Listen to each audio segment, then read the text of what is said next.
Tonight on To The Point, election security. The machines had to be secured, and that your voter registration list needs to be scrubbed. What the Trump administration is now threatening if states don't comply. Following President Trump's primetime address, the reaction tonight from state leaders on both sides of the aisle. The deadly disaster in the San Francisco Bay, the Stockton boat just found, as we learn more about the victims. And where a lawsuit now stands over California's card rooms, the sweeping changes the state introduced. Tonight, the Trump administration is threatening states that do not comply with their investigation into election security. As always, thank you so much for joining us on To The Point. I'm Alex Bell. The day after President Trump's primetime address on the matter, the Department of Homeland Security Secretary set their directives. If states want the grant funding, to recap, they must secure the elections. The machines had to be secured, and that your voter registration list needs to be scrubbed. Secretary Mark Wayne Mullen is threatening criminal penalties if the states do not comply. If the election officials, once we gave them the information they need to secure their elections, and they chose not to, then those individuals can also be held accountable by fines, by penalties, and even, depending on how far it goes, prison time. Last night in prime time, President Trump declassified documents he claims show vulnerabilities in election systems and the 2020 election. He called for Congress to pass the Save America Act. And in one instance, Trump said his administration found more than 250,000 non-citizens on the voter rolls, but the documents don't show exactly how they got those numbers. And at no point did the president prove people cast ballots who shouldn't have. Today, Governor Newsom tweeted his response to Homeland Security's Secretary's threat, saying, quote, "California has free, fair, and secure elections, and we will fight for them. Try us." He also released this video following the president's speech last night. This is a serious and profound moment where we can either fall prey to cynicism, fear, and anxiety, or we can step up and step in, mobilize, organize, not agonize, and turn out in record numbers this November. The governor calling on people to go out and vote for the midterms. But here in California, we also spoke with Republicans who responded to President Trump's address. ABC 10 Jeannie Nguyen has been speaking to people all day and joins us now with what's been said. Alex, the general consensus today was not so much agreeing with the president's claims about election fraud, but that he raises serious concerns about the safety and transparency part of the process. The hacking, exploitation, and foreign interference, just as disturbingly, this vital information has for many years been covered up and hidden from you. Just a day after President Donald Trump addressed the nation about his concerns over the 2020 election, California Republican leaders have their own thoughts. Craig DeLuz is the Sacramento County Republican Party first vice chair. I don't know that in most cases this is something that would be necessary. You would necessarily need a national a national address. But DeLuz says the president brings up a valid point about existing vulnerabilities surrounding our elections. These vulnerabilities exist, and the fact that there are entities that are seeking to take advantage of those vulnerabilities, I think he wanted to underscore how important it was that we address those. Republican Assemblymember Carl DeMaio is behind Prop 39, which will appear on the ballot this November, and would require voters to present ID at the polls and make officials perform citizenship reviews of their voter lists. Following the president's address, DeMaio says he's frustrated with the partisanship in D.C. Let's end the Democrats and Republican politicians fighting about election integrity, and let's just get on with it. Let's get it done. And the easiest way to do that is the Prop 39 initiative contains ideas that both Democratic voters and Republican voters and independents in between support. And when it comes to independents, Congressman Kevin Kiley, a former Republican turned independent, says there are more serious issues at hand than continuing to talk about an election that happened 6 years ago. We have a major highway bill that is passed out of my Transportation and Infrastructure Committee that still needs to get through the House and Senate and signed into law. So these are kind of the nuts and bolts of governing that we really should be focused on. And California Republican Party Chairwoman Corinne Rankin would not do an interview with me, but she did provide a statement. Take a look. President Trump is right that every American must have full confidence that our elections are secure, honest, and counted accurately. In California, that starts with passing Prop 39, the voter ID initiative, and Congress must pass the Save America Act so every legal vote is protected, voter rolls are clean, and trust in our elections is restored. Now, I did ask to clarify on whether the California GOP agrees with the president on his claims about the 2020 election and if the party does not think that the state has secure and honest elections that are counted accurately. The party spokesperson would not clarify and just pointed me back to the statement. I also want to note that Republican Congressmen Tom McClintock and James Gallagher declined an interview and to provide statements, Alex. All right, Jeannie, thank you so much. And I also want to mention President Trump's full address is streaming right now on the free ABC 10 app. You can download that app completely free. Well, developing news tonight, San Francisco police say that they have now found the boat that sank in the bay on Tuesday, likely costing 4 people their lives. Now, these are pictures from that search. The boat was named Volaire. It was out of Stockton. While 16 people were rescued, 3 family members and a family friend, they never made it to shore. So far, 2 of their bodies have been recovered. A man from Sutter County and a woman from Sacramento County. Police say that they are now helping evaluate if it is even safe to recover that wreckage. Now, this was the boat's last known location. According to marinetraffic.com, the boat last left Angel Island before sinking about 600 feet away from Alcatraz. Tonight, ABC 10 contributor Andrea Nacco is learning more about the victims from the boat's owner.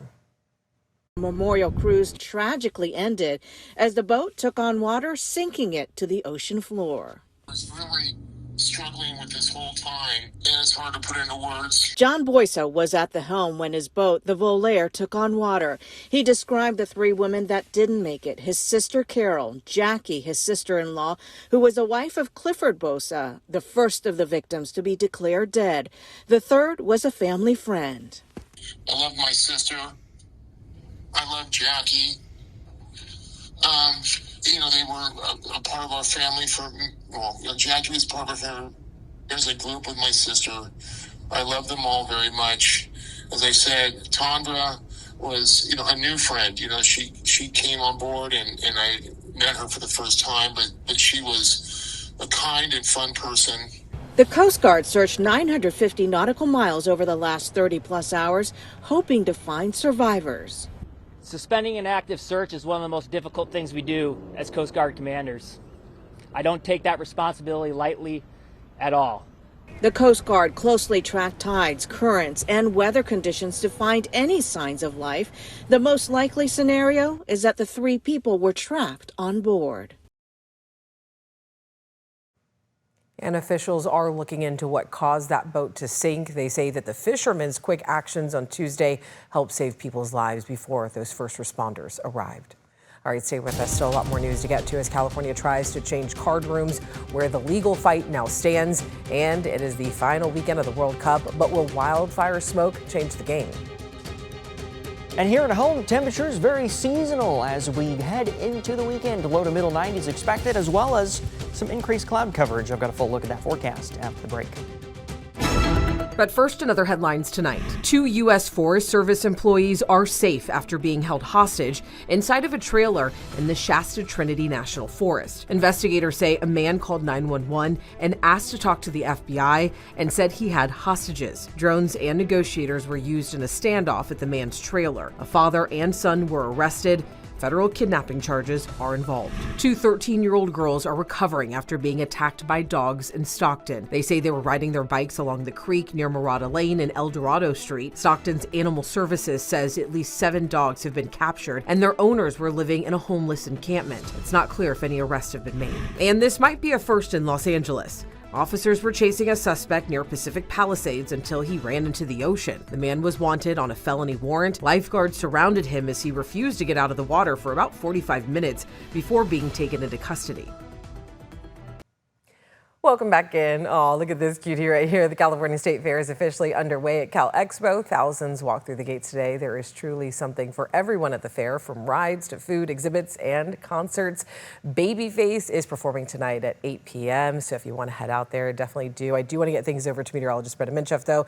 If people are wanting to go outside, kind of what's the evening looking like? And then also the weekend, because, you know, a lot of families are going to be heading that way for sure. Yeah, well, most times when the State Fair opens, opening weekend is very hot. For whatever reason, I mean, it is July. Sometimes it happens. But this year, not the case. It's very seasonal today, and it will be as we go through the weekend and next week, too. 92 in Sacramento, the high this afternoon. 93 in Stockton, 93 in Tracy, and 93 in Modesto. 90 in Placerville, and some low 80s up in the high country. Again, it's very normal, very much where we'd expect to be for the time of year. 87 in Sacramento right now, 90 in Stockton, 92 in Modesto, 85 in Nevada City, and 70s and 80s in the high country. If you're off to the fair this evening, we've got a nice Delta breeze, which is going to help our evening feel very pleasant. 87 right now as we look towards the Tower Bridge with sustained winds out of the southwest at 10 miles per hour.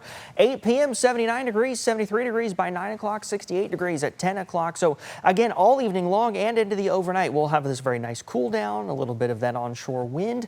It's hard to beat this type of weather this time of year. 56 in Sacramento to start Saturday morning, 57 in Stockton, 57 in Manteca, 64 in Modesto, 59 Jackson, 64 in Auburn, some 40s in the high country. Saturday afternoon, again, very seasonal. 92 in the capital city, 93 Stockton, 95 Modesto, 97 in Marysville and Orville, 89 Placerville, 90s in the foothills. And as we look at Sunday, very similar, but I do expect some additional cloud coverage on Sunday due to an increase in tropical moisture. So as we look at Futurecast tomorrow afternoon, mostly sunny skies, and by the time we get to Sunday, we do see more clouds coming in. Is it mostly cloudy? Not necessarily, but certainly rounds of clouds followed by some periods of sun. The reason for this is we've got a tropical storm off the coast of Mexico right now. This is going to fall apart as it moves off to the north, but all that moisture's got to go somewhere. It doesn't just fall apart and disappear. That remnant moisture from this tropical system is likely to get drawn up off the coast of California and wrapped into northern California and into the Pacific Northwest between Sunday and Wednesday.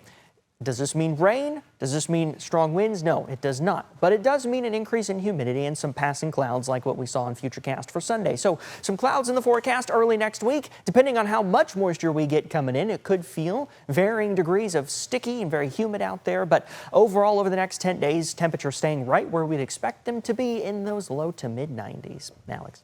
All right, Brendan, thank you. Right after the break, the city of Sacramento suing the county, why it's over new housing. And of course, in our Champions of Hope, how healing at Shriners Hospital is also about creativity and connection. New tonight, the city of Sacramento is now suing Sacramento County over a massive new housing project in the Natomas area. It's called the Upper West Side. The city says that the project violates state environmental regulations and argues the county did not do a proper environmental review of the area before approving the project last month. Now, the project would turn farmland off El Centro Road into nearly 10,000 homes and neighborhoods. It's something Sacramento City Council has formally opposed, calling the county to work through the city on solutions. Tonight, Mayor Kevin McCarty, just into our newsroom here at ABC 10, says that the City Council made the decision to oppose the Upper West Side project and authorize litigation because of significant unresolved issues that need to be addressed before this development advances. The county had no comment on the litigation tonight. Today, State Attorney General Rob Bonta appealed a judge's order invalidating new card room regulations. Earlier this year, the state, through the Bureau of Gambling Control, banned card rooms from offering blackjack and similar player-dealer games. Opponents said that it would be a major blow to the industry and sued to block the changes. In a statement tonight, Rob Bonta said in part, quote, state law directs the Bureau to decide whether card room games may be approved for play in California or not. We believe the law is on our side, and we look forward to making our case before the Court of Appeal. My office is committed to ensuring a fair and lawful gaming environment for all. Well, tonight, all eyes are on New Jersey, where Spain is set to face Argentina in the World Cup final, on Sunday. Everyone is hoping that all that smoke from the wildfires up in Canada clears so that this game can go on. We know that Trump met with FIFA leaders today. For now, everything is expected to continue as planned. The game gets underway at MetLife Stadium Sunday at noon, our time.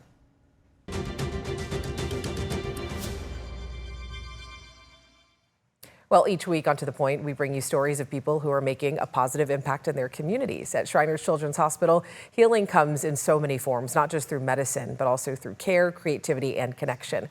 Tonight in our Champions of Hope, we meet a garment technician whose work is really helping some young patients recover and smile.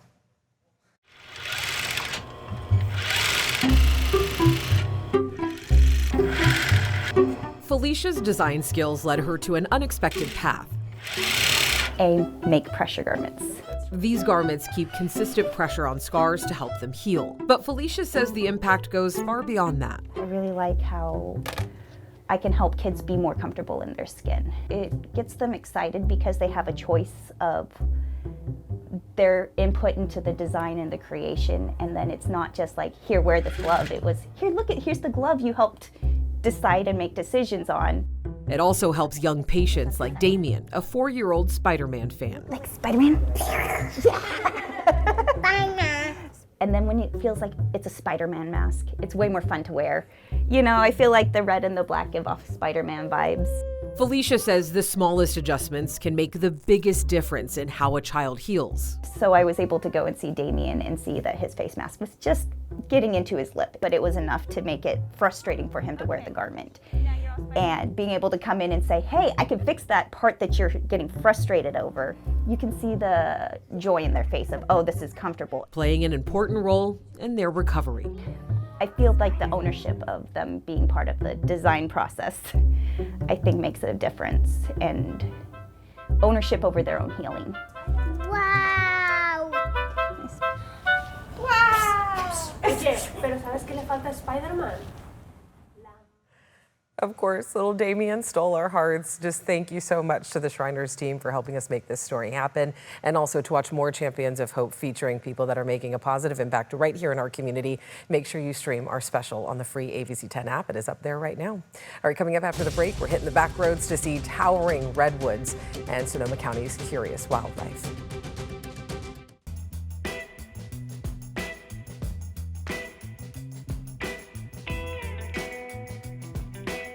All right, tonight John Bartel hits the back roads and takes us on a peaceful paddle down Sonoma County's Russian River. It is a beautiful view and a towering view of also the redwoods and the curious wildlife that's there.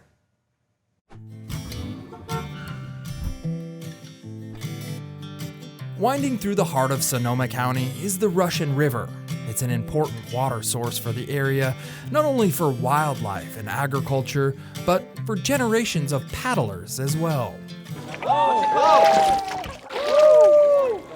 This is the Russian River, also called Ashokana in the Native American language. It's about 115 miles long.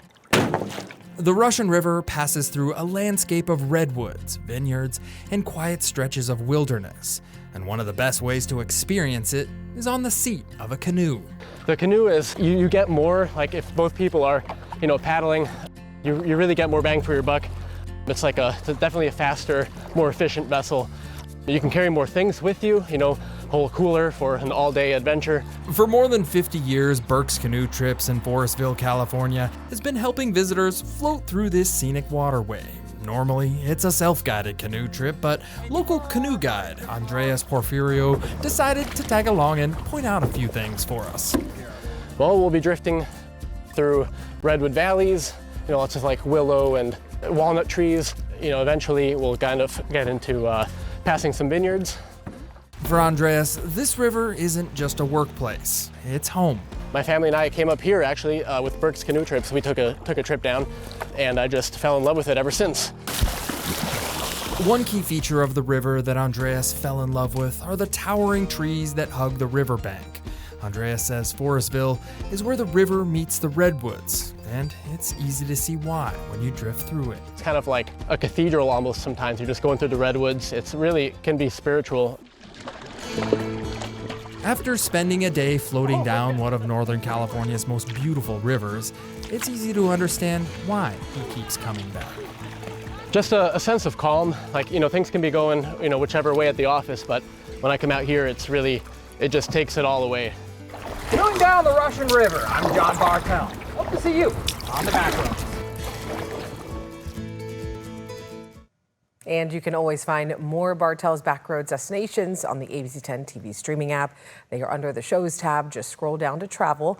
Right there, you'll see Bartell's Backroads. Again, that app is completely free to download to your TV. Also coming up tonight on Late News Tonight at 11, that fire that's burning close to the Sacramento International Airport. The air attack, also the firefighters that are on the ground working fast to put those flames out.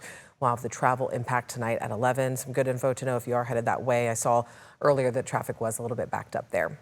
But as always, thank you so much for watching, for always inviting us into your home. If you have something you think we should be looking into, you already know you can email us at tothepoint@abc10.com. I hope you have a great weekend. Stay safe. Don't forget the fair is going on, and I'll see you back here on Monday.